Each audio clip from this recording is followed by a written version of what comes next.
Welcome to YouTube channel कानूनी चर्चा। तो मेरे साथ आज हैं जॉइंट डायरेक्टर पवन खजूरिया साहब, रिटायर्ड, और हमारे साथ हैं दो एडवोकेट्स हैं, ज्योति एडवोकेट हैं और जे अपराजिता एडवोकेट। तो मैं रिटायर्ड जज सुभाष गुप्ता। तो आज हम बात करेंगे जो आपको जो क्रिमिनल प्रोसीजर कोड जो 1973 था उसका 154 सेक्शन आपको मालूम होगी, और ये टाइटल रहेगा आज की डिस्कशन का। तो दूसरा जो 173 जो हमारा भारतीय नागरिक सुरक्षा जो संहिता है जो 2023 की है, और जो 1 जुलाई ये जो 2024 को इन्फोर्स होने जा रही है, लागू होने जा रही है। ये टॉपिक जो हमने चुना है, जो मैडम आपको, तो ये बहुत इंपॉर्टेंट है। सबसे जो जब क्रिमिनल एडमिनिस्ट्रेशन ऑफ जस्टिस यहीं से शुरू होता है, समझो एफआईआर ये रिलेट करता है कि कैसे एक first information report cognizable offence में लगती है, और पुलिस के पास ऑफिसर इंचार्ज पुलिस स्टेशन इसको लगाता है। तो हम काफी इसमें डिस्कशन करेंगे। तो जे कॉरस्पॉन्डिंग सेक्शन आप कह सकते हो 154 की है, और इसी में ही जैसे हमारा पहले सेक्शन 156 थ्री होता जो मैजिस्ट्रेट का, और वो इसमें अभी 173 सब सेक्शन 4 आ गए, दो प्रोवाइजो हैं। तो डिस्कस मैं कहता हूँ कि पवन जी तो हमारे पुलिस की जो इन्वेस्टिगेशन काफ़ी देखी है इन्होंने अपने दौर में, काफ़ी इनका कैरियर रहा है, तो थोड़ा सा हमें बताएंगे कि इसको कैसे हम ये आज डिस्कशन में क्या नया क्या है और आगे क्या था, क्या फर्क आया, थोड़ा सा कहें फिर हम discussion. Thank you very much sir. जैसा कि आपने बताया कि इस वक्त ये बड़ा क्रूशियल हो जाता है, नए लॉज 1 जुलाई से लागू होने जा रहे हैं और सबसे बड़ा काम जो है पुलिस पे पहले आ रहा है। स्टार्ट ही जो इन्वेस्टिगेशन, एफआईआर, इंफॉर्मेशन जो भी है सबके कहाँ जानी है? पुलिस स्टेशन पे, पुलिस में जानी है, और पुलिस को ही देखना है कि अब किस सेक्शन के तहत उनको एफआईआर लगाना है, किस सेक्शन के तहत आगे फर्दर इन्वेस्टिगेशन करनी है, क्या करना है, सारा कुछ। तो इसमें जब भी कोई information in cognizable offence police के पास जाती है तो पुलिस का क्या रोल रहता है? कॉग्निजेबल ऑफेंस में जब भी कोई इंफॉर्मेशन पुलिस के पास, 173 जो नई सेक्शन आई है, इसमें नया जो कानून आया है नई, तो उसमें जो भी इंफॉर्मेशन जाएगी 173 इंफॉर्मेशन कॉग्निजेबल ऑफेंस, एवरी, मैं इसको पढ़ के हाँ बताऊंगा। थोड़ा सा। हाँ, every information relating to the cognizable offence respective of the area. पहले ये चीज नहीं थी, अब है इरिस्पेक्टिव ऑफ द, चाहे जो ऑफेंस बॉम्बे में हुआ है, जम्मू में हुआ है, पंजाब में हुआ है, तो जो इंफॉर्मेंट है, जो रीड है, वो कहीं भी जहां भी बैठा हुआ है वो एफआईआर इंफॉर्मेशन दे सकता है किसी भी पुलिस स्टेशन, और वहां एफआईआर उसको लगानी होगी if the offence is cognizable. Where the offence is committed may be given orally और इन इलेक्ट्रॉनिक कम्युनिकेशन, चाहे वो जबानी देगा चाहे इलेक्ट्रॉनिकली देगा। And if given to an officer in charge of police station, number one, orally it shall be reduced in writing. अगर तो वो ओरली देता है तो जो पुलिस स्टेशन में जो ऑफिसर है वो उसको रिकॉर्ड इन राइटिंग करेगा under his direction and be read over to the informant, and every such information whether given in writing or reduced in writing as aforesaid shall be signed by a person giving it। ये पहले भी था, अब भी है। इसमें सिर्फ change जो आया है कि irrespective of the area, this is number one class, सब क्लास 173 क्लास वन, आगे सब क्लास वन ओरली। उसके बाद सेकंड पार्ट इसका आता है वाई इलेक्ट्रॉनिक कम्युनिकेशन। बंदा घर बैठा है, इलेक्ट्रॉनिकली, टेलीफोनिकली, ईमेल के जरिए भी वो इंफॉर्मेशन दे सकता है। पहले में था उसको साइन करना है, पहले में ओरली देता है तो उसको साइन करना है, पुलिस स्टेशन जाके साइन करना है। अभी उसने इंफॉर्मेशन दी है, पुलिस स्टेशन में गया, उसने ये बताया कि ऐसे ऐसे मेरे साथ हुआ है, पुलिस को लगता है कि कॉग्निजेबल ऑफेंस हुआ है, तो उसको प्रोड्यूस इन राइटिंग करेगा और उसके नीचे साइन करवाएगा। अब ये मसला आ गया, सेकंड पार्ट आ गया इलेक्ट्रॉनिक कम्युनिकेशन, टेलीफोनिकली इंफॉर्मेशन दे देता है, तो उसमें भी तो साइन चाहिए, उसमें भी तो साइन चाहिए ना उसके। बट इसमें it shall be taken in record by him on being signed with in 3 days by person giving it। 3 दिन का टाइम है। अगर मैं सपोज इंफॉर्मेशन देता हूँ कॉग्निजेबल ऑफेंस में पुलिस स्टेशन में टेलीफोनिकली, तो मुझे विद इन 3 डेज उसमें साइन करने जाना तो जाना खजूरिया साहब ने जी, जो हाँ। सब सेक्शन 1 पढ़ी हाँ। दर्शकों के लिए, जो हमारे दर्शक हैं, और इसको मैं थोड़ा सा हाँ। करके फिर मैं ज्योति मैडम की तरफ जाएंगे। तो मैं इसको बिल्कुल जो हमने देखा है इसका निचोड़ क्या है कि जो एक टाइम पे होता था, बात होती थी 0 FIR। हाँ। जो 0 FIR का वर्डिंग है वो इररिस्पेक्टिव ऑफ एरिया, जिसमें जो हाँ। आपका स्पेसिफिक इसमें 0 FIR का नहीं है। हम्म। और दूसरा मोड FIR का है कि जो आपने इलेक्ट्रॉनिक मोड है, ये ईमेल ये है, दो चीजें नहीं है। व्हाट्सएप है, हम्म। ये दोनों चीजें इसमें नहीं है। हम्म। और एक ये है, एक दो लोगों को ये इसमें थोड़ा सा में है कि अगर ओरल देता है राइटिंग में और 3 दिन के अंदर अंदर जैसे आपने पढ़ा हाँ। उसको सिग्नेचर करना है, लेकिन राइटिंग में भी FIR दे सकते हैं। ये मत समझे हाँ, कोई हाँ, ओरली ओरली मतलब में ओरली भी रिकॉर्ड, क्योंकि हमारे यस, कोई FIR राइटिंग में भी हो सकती है। हाँ, तो राइटिंग में अधिक उसमें नहीं दे सकते। उसमें क्या है, वही उसका ही आपने रेप्लिका इंटर करना है यस। और वो उसके बाद सिग्नेचर करना है। और तो मैं ये कहूंगा, ये तो फर्स्ट आ गया पार्ट, मैं कहूंगा आगे अपने एडवोकेट ज्योति को इसमें कि मैं थोड़ा आगे सा ऐड ऑन करना चाहूंगा। हाँ, ये जो बात जो सारी वो राइटिंग में देता है, या ओरली दोबारा देता है, या इलेक्ट्रॉनिक कम्युनिकेशन के जरिए देता है, ये एक रजिस्टर होता है हाँ, जिसको हाँ, FIR रजिस्टर बोलते हैं, रोजनामचा बोलते हैं, उसमें सारा ये उसमें सारा स्पेशल कहते हाँ, हैं कि ये हाँ, स्पेशल एक हाँ, रजिस्टर होता है, स्पेशल बुक General diary, इन general पुलिस स्टेशन, हाँ। दिस इज तो वो एक उसमें स्पेसिफिक जो इसमें प्रोवाइड किया गया है, तो वो तो मुझे लगता है पुलिस स्टेशन में जो उनका अंदर का मामला है कि वो कौन सी है जिसमें उन्होंने इंटर करना। लेकिन हम लोगों को ये बताना चाहते हैं कि भाई आप ये कोई ये नहीं टाल मटोली नहीं करेगा कोई, हाँ। है ना, कि भाई ये FIR जहाँ नहीं लगेगी कल वहां लगेगी जी आप। तो मैं कहता हूँ ज्योति मैडम इस पे ही थोड़ी इस पे ही कोई आपको कोई बनती थोड़ा है। सा हाँ, वेरी आप भी हाँ, बोलिए, पार्टिसिपेट बताइए। करें, क्योंकि आपका एक्सपीरियंस है एज एडवोकेट, तो फिर आगे हम बढ़ते जाएंगे। अपराजिता भी हमारे साथ है। देखिए, जब कोई भी शख्स FIR कराने जाता है तो ऑब्वियसली उसके पास इंफॉर्मेशन होती है।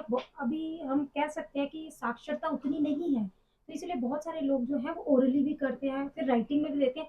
देखिए, पर्पस आप ओरली दो तभी रिड्यूस्ड इन राइटिंग वर्ड है, तो आपने रिटर्न में देना ताकि इन्फॉर्मेंट का जो सिग्नेचर है, साइन है, किसने इन्फॉर्मेशन दी है, दैट इज वेरी इंपॉर्टेंट। क्योंकि वो कभी कभी हमें प्राइम विटनेस हमने उसे प्रोड्यूस भी करना पड़ता है। अब किसी ने देखा है कोई क्राइम होते हुए तो वो आके इंफॉर्मेशन दे रहा है, और या किसी के घर में कोई प्रॉब्लम हुई है, जैसे सर ने बोला कि 0 FIR वर्ड कट गया, रिस्पेक्टिव ऑफ एरिया वर्ड अब इंट्रोड्यूस हुआ है। क्योंकि पहले क्या होता था, सुशांत सिंह का जो एक बड़ा हाइप केस हुआ हमारा, महाराष्ट्र में सुसाइड कमिट हुआ, उसके फादर बिहार में थे, पटना में 0 FIR लॉज हुई, पर वो अब डिस्कशन का मैटर ये बनता है कि 0 FIR वर्ड काट के आपका इरिस्पेक्टिव ऑफ एरिया आ गया। तो बात वही की वही है कि हम कहीं भी बैठे हुए, सपोज जम्मू में मैं बैठी हूँ और अखनूर में क्राइम होता है, तो मैं यहाँ से तो इंफॉर्मेशन मैं ये आपको थोड़ा सा इसमें थोड़ी जो इन्होंने एक एग्जांपल भी दे दी, उसके लिए मैं ये कहूँगा कि ये वो भी अभी वो वाली बात जो 0 FIR की एक डेवलप हुआ था, जो भी वो हमारी जजमेंट से था, जजमेंट आई सुप्रीम कोर्ट की, हाई कोर्ट की, उससे ये हुआ तो हमें बहुत मुश्किल होती है, लेकिन अभी ये मैंडेटरी हो गया। मैंडेटरी हो गया। उसमें ये भी था सर कि पब्लिक का जाती थी पुलिस स्टेशन में FIR के लिए, तो पुलिस स्टेशन वाले भी कहते थे कि भाई हमारे एरिया का में ऑफेंस नहीं होता है, Jurisdiction, तो lack of लोगों को थोड़ी सी jurisdiction परेशानी आना आती थी। अभी क्लियर हो गया, अब क्लियर हो गया, तो जवाब ही देना, Statutory जो भी recognition बंदा मिली है जो इसमें। अग्रीव्ड है, जो इन्फॉर्मेंट है, जो भी तो पुलिस स्टेशन जाएगा, नेक्स्ट पुलिस को अगली face to face सेक्शन होगा। अगली सेक्शन अपराजिता पढ़ेगी नेक्स्ट मैम, थोड़ी, ये आगे चलिए, इसी को अपराजिता को हाँ। दो लीजिए, इसमें जी, आप अपराजिता रिगार्डिंग थोड़ी रिगार्डिंग फिर लेडीज, हम इस पे डिस्कस करेंगे। रिगार्डिंग लेडीज दिस पार्ट, ये आप यहाँ से भी पढ़ सकते हो, मेरे लैपटॉप से पढ़ सकते हो, जहाँ पे हाँ 2 प्रोवाइजो है, ये प्रोविजन प्रोवाइजो जो Provisos 2 भी हैं, बड़ा ये important है। पहले भी थे, अभी थोड़ा सा अभी भी इसमें है। आप थोड़ा सा पढ़ लें ताकि ये कहते हैं कि provided that if the information is given by the women against whom an offense under section 64 section 64 section 66 ये सेक्शन वही ये जो सेक्शन ऑफेंसेस, है हाँ, जिन्हें दर्शक Women पढ़ के लेंगे अगर- कौन बिल्कुल। भी है, इनका क्या प्रोसीजर है इनके लिए। Regarding इस sexual assault रिगार्डिंग में। में ये है कि अगर इनके हाँ। अगेंस्ट कोई इन भी मिस लो। हाँ, ऑफेंस होता है तो इनकी जो है वुमेन ऑफिसर जो है वो रिकॉर्ड करेगी, मतलब FIR FIR जो है वो ऑफिसर वुमेन को ऑफिसर to को be रिकॉर्ड registered. उसने register करना है। ठीक है। और सेकंड प्रोविजो ये कहता है कि in the event that the person against whom an हाँ। ऑफेंस अंडर सेक्शंस प्रोवाइडेड हैं, जो पहले थी वही है, सिर्फ सेक्शन नंबर्स चेंज है। ठीक है, वो बीएनएस की है, हाँ। पहले वो Offenses against women. IPS Offenses हाँ। आईपीसी के थे। हाँ जो इसमें बताया कि जो टेम्पररी या परमानेंटली डिसेबल्ड हैं, मेंटली या फिजिकली डिसेबल्ड हैं, जो नहीं जा सकते हैं अपनी इंफॉर्मेशन रिकॉर्डिंग देने के लिए, रिकॉर्ड करवाने के लिए, yes. तो उनकी जो कन्वीनियंस प्लेस है या उनके रेजिडेंस पे आके वहाँ पे रिकॉर्ड होंगी। और जो उनका रिकॉर्डिंग है वहाँ पे ये एक ऐड किया गया है कि इंटरप्रेटर, स्पेशल इंटरप्रेटर आएगा। वो क्यों आएगा इंटरप्रेटर? ज्योति मैडम आप बताइए थोड़ा सा देखिए, कि क्यों जरूरत जब हम है विमेन की बात करेंगे तो एजुकेटर और इंटरप्रेटर सर, जब हम विमेन की बात कर रहे हैं, हम दो कैटेगरीज में डिवाइड कर रहे हैं। पहली कैटेगरी में हम डिवाइड करते हैं कि जो वुमेन नॉर्मल है, उनकी कोई भी विमेन रिलेटेड क्राइम हुआ है तो उसमें पुलिस ऑफिसर या एनी लेडी पुलिस ऑफिसर जो है वो एफआईआर रजिस्टर करेगी। लेकिन सेकंड जब हम बात करते हैं, हम उन औरतों की बात कर रहे हैं जिनको जो स्पेशली एबल्ड है या जो परमानेंटली फिजिकली या मेंटली जो है वो डिसेबल्ड है, तो उनकी कन्वीनियंट प्लेस अलॉन्ग विद उनका रेजिडेंस या उनकी और कोई कन्वीनियंट प्लेस हो सकती है। किसी मासी का घर हुआ, और एक convenient हाँ, place. किसी के बुआ का घर उसको लगता है, मासी का घर लगता है, या कोई भी जगह लगती है, तो उसमें क्या है कि वीडियोग्राफी इज वेरी इंपॉर्टेंट। और एजुकेटर जो है, स्पेशल एजुकेटर या इंटरप्रेटर, वो बड़ा इंपॉर्टेंट है for the transparency and more. Videography जो है, इसमें वर्ड इस्तेमाल हुआ है फॉर द ट्रांसपेरेंसी, क्योंकि जो एजुकेटर है, कई बार क्या होता है, हमारे पास स्पेशली एबल्ड लोग आते हैं, किसी का आईक्यू लेवल कम है, कोई डेफ है, कोई डम है, तो उनके लिए स्पेशल एजुकेटर होते हैं, ताकि वो जो चीज अपनी बता रहे हैं, जो आप उनके साथ हुआ है, तो वो इंटरप्रेटर जो है उसको सही भाषा में, सही मायनों में वो जो है इंटरप्रेट करके बताए, सो दैट कि वो जो एफआईआर है वो प्रॉपर जैसे तरीके से deaf and लगे। dumb डेफ एंड डम है, आईक्यू लेवल जिनका कम है, मेंटली रिटार्डेड है। यस, मतलब ये हुआ, आपका कहना ये हुआ, लॉ ये कह रहा है कि जब भी वुमेन के साथ कोई ऑफेंस होता जी। है और वो डेफ एंड डम है नहीं, या वो ये ऐसे कोई भी है, ये नहीं, ये आप क्लियर Disabled करेंगे। है। हाँ। एक मिनट जो सेक्शन, एक मिनट हाँ।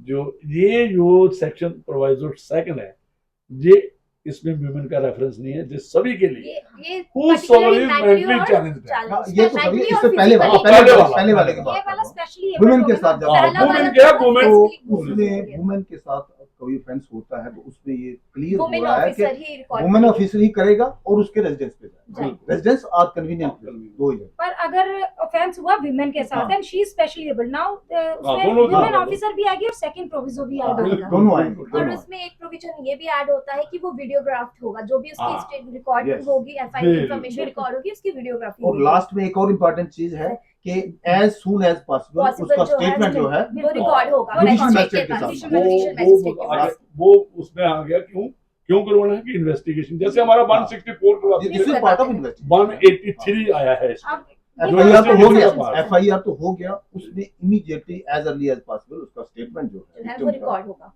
वुमेन का Judicial बिफोर मैजिस्ट्रेट। तो हम Magistrate ये judicial निकाल लें magistrate। इसमें आज ये थोड़ा सा हाँ। कि पहले की एफआईआर जो भी है, पहला पार्ट आ गया। हाँ, दूसरा अगर ओनली आर इन राइटिंग, हाँ, अगर इलेक्ट्रॉनिक का- कम्युनिकेशन, हाँ। दूसरा उसके बाद विमेन रिगार्डिंग, फिर उसका डेफ एंड डम, ये आ गए इसके स्पेशली एबल्ड तो ये जो मेंटली रिटार्डेड है, जब डिसेबल्ड एंड डफ एंड डम स्पेशली है, स्पेशली जो एबल्ड specially abled के specially able, स्पेशली ऐसे जो आज आज स्पेशली यूज करते हैं, स्पेशली एबल्ड। तो इसमें ये एजुकेटर और ये क्यों किया है, और जो मैडम ने बोला, जो इन्होंने किया, अपराधिता ने एक हमें और सेक्शन पढ़ी कि भाई इसकी वीडियोग्राफी करनी है। तो वीडियोग्राफी मुझे लगता है कि ऐसा डाला है कि इंटरप्रेटर क्या बोलता है, वो क्या इशारे करता है, जैसे आपको the whole process transparent. Transparent, और मुझे लगता है जो बोल रहा है Yes. सही मायनों में लिखा इंटरप्रेट गया हुआ भी है नहीं कि नहीं नहीं हुआ हुआ है, है। ताकि कोई लकीना ना रहे।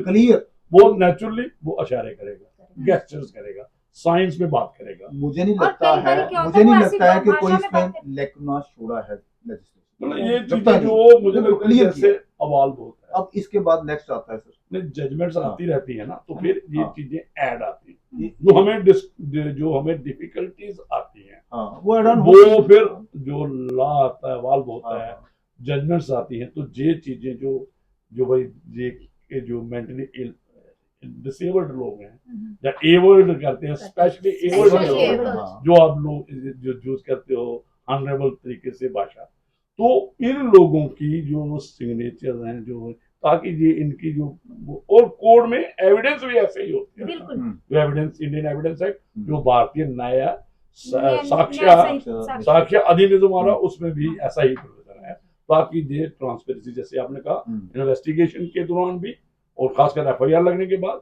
और इन्वेस्टिगेशन के दौरान भी ऐसा ही होगा, और बोथ ट्रायल के दौरान जो एविडेंस रिकॉर्ड होती है। तो अभी मुझे लगता है कि नेक्स्ट जो सेक्शन है, तो अगर फॉर एग्जाम्पल ये बात आ गई कि एफआईआर नहीं लगती, नहीं लगाते हैं ऑफिसर इंचार्ज पुलिस स्टेशन, जो उसमें लगाता नहीं है, अगर उसको लगता है नहीं, अभी ठहरो ना, अब पढ़ो पहले सेक्शन थोड़ा पढ़िए ताकि दर्शक थोड़ा देर फिर इसमें आप बात करेंगे, इसको इंटरप्रेट करें। जो कौन सा पार्ट है ये? सबसेक्शन 3 आता है, सबसेक्शन 3 आता है, 173 सबसेक्शन 3 it says कि without prejudice to the provisions contained in section 175 on receipt of information relating to the commission of any cognizable offence which is made punishable for 3 years or more but less than 7 years. The officer in charge of the police station may, with the prior permission from an officer not below the rank of Deputy Superintendent of Police, considering the nature and gravity of the offence, proceed to conduct preliminary inquiry to ascertain whether there exists a prima facie case for proceeding in the matter within a period of 14 days, or proceed with investigation when there exists a prima facie case. तो मैं थोड़ा सा इसके बारे में पहले थोड़ी बात करूंगा, फिर कुछ साहब करेंगे मैडम।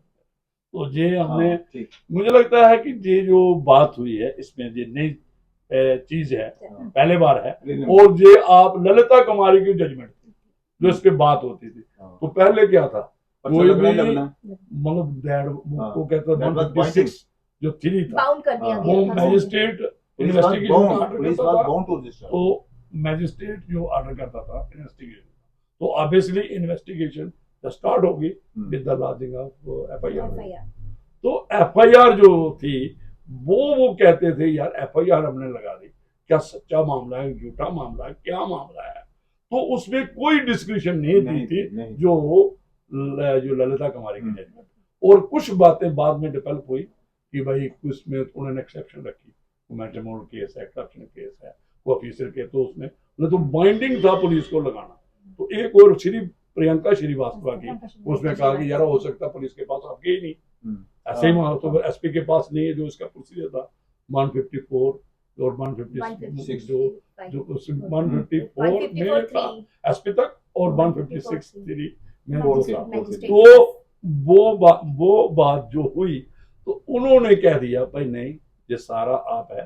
तो इन्होंने क्या किया, 2 किस्म की डिस्क्रिप्शन दे दी। तो मैं खजूरिया साहब को कहूंगा कि थोड़ा इस पे करें, फिर ज्योति मैडम करेगी, वो क्या डिस्क्रिप्शन है थोड़ा सा, कि जो ऑफिसर इंचार्ज के पास है, जो अपराजिता ने पढ़ा इसको कि जहाँ पे पीई की कहते हैं और ऑफेंसेस की, जो जैसा कि इन्होंने पढ़ाया, जो कानून जो अभी जो उन्होंने पढ़ा, इसमें ऐसे है कि अगर कॉग्निजेबल ऑफेंस में इंफॉर्मेशन आ जाती है, पहले तो आगे जो आपने बताया, उसके बाद SHO in charge of police station के पास इंफॉर्मेशन आती है, और ऑफेंस जो हुआ है उसमें वो उसकी जो सजा है more than 3 years and less than 7 years, उसमें FIR is to be registered. But अगर इंचार्ज पुलिस स्टेशन को लगता है कि इसमें इंक्वायरी की जरूरत है, तो वो रिक्वेस्ट करेगा, रिक्वेस्ट डालेगा अपने एसडीपीओ डीएसपी कंसर्न, जो इलाका का डीएसपी है उसका सीनियर है, उसको डालेगा। और अगर वो परमिट करता है कि नहीं भाई इसमें हाँ जरूरी है, वो एग्री करता है उसके, कि इसकी रिक्वेस्ट में एग्री करता है कि इसमें जरूरत है प्रिलिमिनरी इन्वेस्टिगेशन की, तो then he will go for preliminary investigation, और विद इन 14 days उसको कंप्लीट करना हो, राइट। अगर एसडीपीओ को डीएसपी जो कंसर्न है उसको लगता है कि नहीं भाई इसमें तो प्रीमा फेशी सारा क्लियर है, तो इसमें एफआईआर टू बी रजिस्टर्ड, तो वो एफआईआर लग सकती है। मैडम थोड़ा सा इसमें और आप थोड़ा बताइए कि इसमें क्या आपने जो पढ़ा ये क्या समझा क्या नहीं। देखिए, जो हम बात कर रहे हैं कि प्रीलिमिनरी इंक्वायरी जो एक रिसेंट जो आप कह सकते हैं रेवोल्यूशन है, जैसे बहुत सारे लॉज बनते हैं लेकिन with certain period of time उनकी जो है ज़रूरत और बढ़ जाती है और नए चेंजेस करने की ज़रूरत होती है। इसी तरीके से प्रीलिमिनरी इंक्वायरी जो है इसमें उसमें एक नई ज़रूरत थी, जैसे सर ने भी बोला कि जब कोई भी एफआईआर कराने जाता है तो एसएचओ रजिस्टर करना है, उसने एफआईआर को रजिस्टर करना है, लेकिन इस केस में 3 साल, नॉट बिलो द 3 इयर्स, ये हमें याद रखना है, जिसकी सजा 3 साल से और 3 साल से शुरू होकर 7 साल तक है, बिलो 7 इयर्स।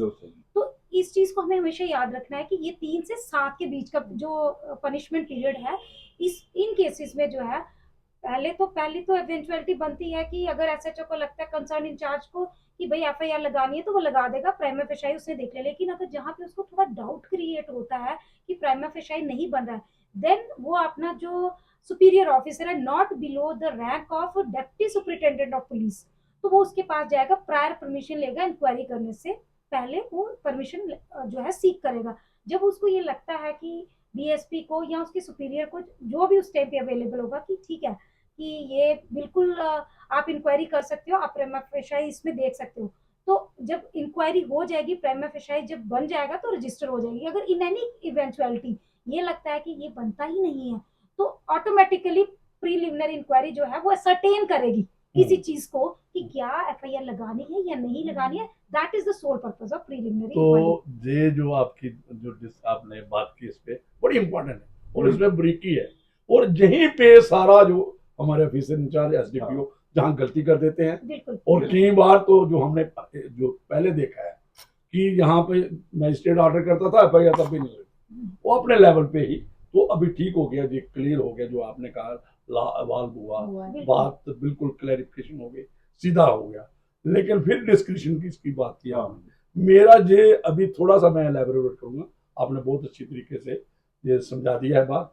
ये जो प्राइमा फेसाई केस है, पहले हम क्या थे, जो जजमेंट थी जो हमारी थी कि प्राइमा फेसाई केस देखते थे, कॉग्निजेबल ऑफेंस बनता या नहीं, इतना ही कन्फाइन था 154 या 156 जो भी था, कि अगर बनता है कॉग्निजेबल ऑफेंस लॉज एफआईआर, अगर नहीं लगाता तो फिर वो मैजिस्ट्रेट के पास आता, डायरेक्शन मैजिस्ट्रेट की ही सपोज टू लॉज। लेकिन अभी क्या है, एक पी में आया और पी उसके साथ जोड़ दिया अपने डिप्टी एसपी, मतलब जो आपने जोड़ दिया। फिर इसके बाद क्या है, लेकिन प्राइमा फेसाई केस अभी क्या देखना है, अभी देखना है कि ऑफेंस मेड आउट होता है या नहीं होता है, क्या सच्चा है झूठा है, बिल्कुल पीई क्यों करनी है, ये तो अभी से है कि कहानी से बनता ही नहीं, पीई करनी है। ये मैं अभी सारे जो भी पुलिस ऑफिसर हैं, मैं हम ओपन रखते हैं डिस्कशन के लिए, हमने गैदर किया है, मुझे लगता है वो देखना है जो एलिगेशन है प्राइमा फेसाई सच्चे हैं तभी पीई है। हाँ बिल्कुल बिल्कुल। और ठीक है,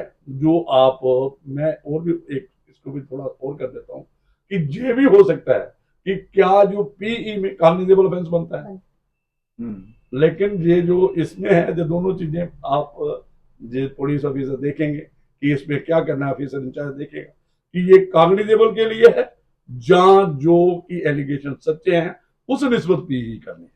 ये भी एक मुद्दा है इसका, और ये नया कानून है, इस पे बात होगी, तो ये हम ये रखते हैं। आगे लास्ट जो है, जो 150 इसके बाद जो एफआईआर नहीं लगता है, जो रिफ्यूजल होता है रिफ्यूजल होता है, इंचार्ज, उसके रिगार्डिंग आप फिर इंक्वायरी भी रिफ्यूजल हो जाता है, उसके बाद भी है। बिल्कुल हाँ, वो भी है जो आप ठीक कह रहे हो। सब सेक्शन 4 कहती है, any person aggrieved by a refusal on the part of an officer in charge of a police station to record the information referred to in subsection 1 may send the substance of such information in writing and by post to the superintendent of police concerned, who, if satisfied that such information discloses the commission of a cognizable offence, shall either investigate the case himself or direct an investigation to be made by any police officer subordinate to him.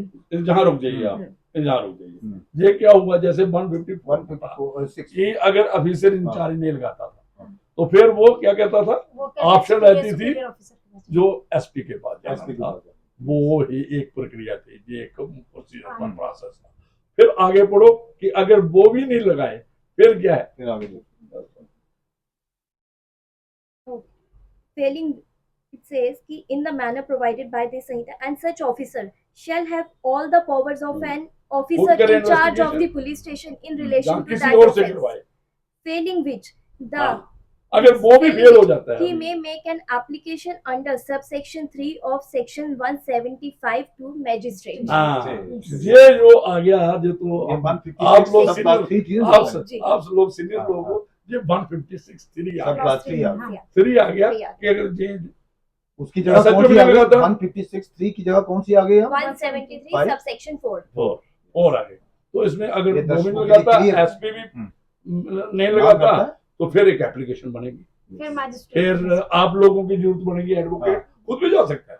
उसमें तो क्या फिर था वो- पहले one section जो 154 subsection 3 थी और जो सेक्शन 156 सबसेक्शन 3 थी उसको कंबाइन करके ये बना दिया गया। बिल्कुल ये मतलब हाँ। दोनों वो बट इन्वेस्टिगेशन उसको का अब पार्ट था। एग्जॉस्ट करना है एक तो एसएचओ फिर उसके बाद एसपी तक जाना है SP उसके बाद जाएगा ये कोर्ट तो में। जजमेंट प्रेसिडेंट हाँ। फॉलो करना है ना जो हाँ। सुप्रीम कोर्ट ने जजमेंट दिया ऑनरेबल जो सुप्रीम कोर्ट ने प्रियंका श्रीवास्तव हाँ। प्रियंका श्रीवास्तव बस, उसी पे लगाया है उन्हें ठीक है, लेकिन जो मैडम ने कहा मुझे लगता है अभी भी एफिडेविट देना पड़ेगा, एफिडेविट बिल्कुल एफिडेविट देना देना देना पड़ेगा पड़ेगा, हाँ, कि बिल्कुल, जस्ट मैं दिया था। Just to have a confirmation कि भाई हम दोनों को अप्रोच देखिए दोनों को किया है। approach इतनी किया है। ट्रांसपेरेंसी इसमें संहिता में रखी गई है हमारे जितने भी लॉज अभी नए आए हैं तो ये जो ओथ पे जो प्रेसिडेंट ये सेट हुआ कि क्या कोई सीधे मैजिस्ट्रेट के पास आ गया एसएचओ को गया ही नहीं। गया ही नहीं। तो वो ओथ पे एप्लीकेशन के साथ अभी बहुत सारे रीसेंट जजमेंट्स भी हैं जिसमें बार बार ये आ रहा है कि 156 क्लॉज 3 में जो एप्लीकेशन जाती है मैंडेटरी है एप्लीकेशन के साथ एफिडेविट मैंडेटरी है तो अभी रिसेंट लास्ट हाँ, वीक एक भी आई विषय जजमेंट भी आई आई है। तो इसीलिए जो है इसमें एफिडेविट मैंडेटरी रहेगा मैंडेटरी वो बोलने का तो मुझे लगता है ये काफी है, चर्चा हुई बिल्कुल, और बिल्कुल। ये हमने इसलिए चुना अच्छा तो आप तो सारे जॉइंट डायरेक्टर प्रोसिक्यूशन है और एडवोकेट भी हैं, हमें बहुत मुश्किल होती है। एक तो जब हमारे आम आदमी पुलिस स्टेशन में एफआईआर लगाने जाता है तो उस वक्त वो कंफ्यूजन में रहते थे कि भाई ये हमारा एरिया नहीं है, दूसरा नहीं है, ये बड़ी ये बात- इलेक्ट्रॉनिक मोड से को टेलीफोन करता था, उसको वेरीफाई करते थे, तो वो एक सारा प्रोसीजर और जो एफआईआर और उसमें भी डिस्क्रिप्शन पीई की आ गई ताकि ये वो नहीं है कि हर एफआईआर दर्ज हाँ, करनी ये है। भी आ गया पुलिस साथ भी में। थोड़ी रिलैक्स वो होती है, टेलीफोन कर देता है बाद में ऊपर जाता है जाता नहीं जाना है उसको साइन जाना करने है तभी जाना है, वो तभी इसका FIR मतलब 3 दिन वो पेंडिंग रहेगी। पेंडिंग रहेगा हाँ। ये ऐसा हो गया ना, और पीई का भी दे दिया 14 दिन 14 दिन के अंदर वो इंक्वायरी कोई भी आ गई क्योंकि और दोनों को बेनिफिट है इसका तो क्योंकि police can not deny Deny. और Delay डिले भी नहीं नहीं कर कर सकता डिनाई भी नहीं कर सकता और डिले भी नहीं कर delay भी सकता नहीं कर सकता। क्योंकि डिनाइल कैसे करेगा जब तक वो सेटिस्फेक्शन नहीं आएगी उसमें कि वाकई प्रीलिमिनरी इंक्वायरी में नहीं आया नहीं आया वो उससे सेटिस्फेक्शन देनी है और डिले भी नहीं कर सकता टाइम पीरियड आप कह सकते हो कि सर एक्सप्लेन्ड प्रोविजन आए प्रोविजन है। और ये ठीक है, आपने भी कहा मैडम, आपने भी पहले कहा तो प्रीलिमिनरी इंक्वायरी का कोई हाँ। था ही नहीं तो ये आपने भी कहा कि अवाल्व होता है आस्ता हाँ। आस्ता जो बिल्कुल, हमारी evolve होता डिस्कवरी है। आती है और लॉ जो है बाकी अब चेंज होना प्रैक्टिकली चाहिए। जब आएगा तो प्रैक्टिकली With time changes मांगता देखिए है हमारी वो। डिमांड्स चेंज हो गई सप्लाई चेंज हो गई तो कानून भी बदलने सिस्टम चाहिए देखो ना क्योंकि पहले हम छोटी सी एग्जांपल लेते हैं पहले घोड़ा चलता था हाँ। रोड पे तो मोटर व्हीकल एक्ट नहीं था नहीं था। जब कार्ट आ गया। कार्ट आया उसके बाद जब हमारे ये मोटर वाली गाड़ी आना शुरू हुई फिर मोटर व्हीकल एक्ट मोटर आया ऐसे ही अब इलेक्ट्रॉनिक बिल्कुल। सिस्टम आ गया तो इलेक्ट्रो ये हमारी अपनी डिमांड्स भी चेंज हो गई हमारे कानून चेंज हो Change गए हो गए। तो ये बहुत बड़ी जरूरत थी जो बहुत। मुझे लगता है कि ये लेकिन Well इसमें जो काफी कर रही है गवर्नमेंट ऑफ जो इंडिया है, इंडिया है। जम्मू कश्मीर की गवर्नमेंट भी है, हम्म। हमारे डीजीपी है, होम मिनिस्टर जो से भी, और कल मुझे लगता है दोनों इन्होंने बात की है हमारे कि ये इम्प्लीमेंटेशन करनी है, इसकी कंप्लाइंस करनी है, एनफोर्समेंट करनी है, तो हमें ये इस पे काफी कल मुझे लगता है हमारे चीफ सेक्रेटरी साहब ने भी काफी और हाँ, डीजीपी इस पे किया साहब है। और DGP सारे लोग DGP जुड़े साहब तो हुए बड़ी हैं। देर से आपको तो पब्लिकेशन बड़ी भी देर मिलेगी, से लेक्चर चल रहे हैं पुलिस ट्रेनिंग और में, एक और मैं डिस्ट्रिक्ट बता दूं, में, डिस्ट्रिक्ट में ट्रेनिंग चल रही है ट्रेनिंग चल रही है चल रही है अच्छी तरह और होती हम है। भी बिल्कुल। आपको बता हम हम खुद भी ही गए involved हैं, हुए थे, हम भी ट्रेनिंग सेंटर डे में टू भी day training- day to day चल रहा है डे टू डे सही बात। और ये खासकर हमने ये इसलिए चुना कि ये पहला स्टेप है, पहला step, it is the मतलब first step। क्योंकि एफआईआर के बाद ही लॉ कम्स इन मोशन आगे इन्वेस्टिगेशन law- है तो law sets set in in motion। Motion हो जाएगा। पहले एफआईआर तो तभी इन्वेस्टिगेशन चलेगा चलेगा। लगेगा तो मुझे लगता है काफी है, तो लो आप इजाजत। Thank you very much, thank you.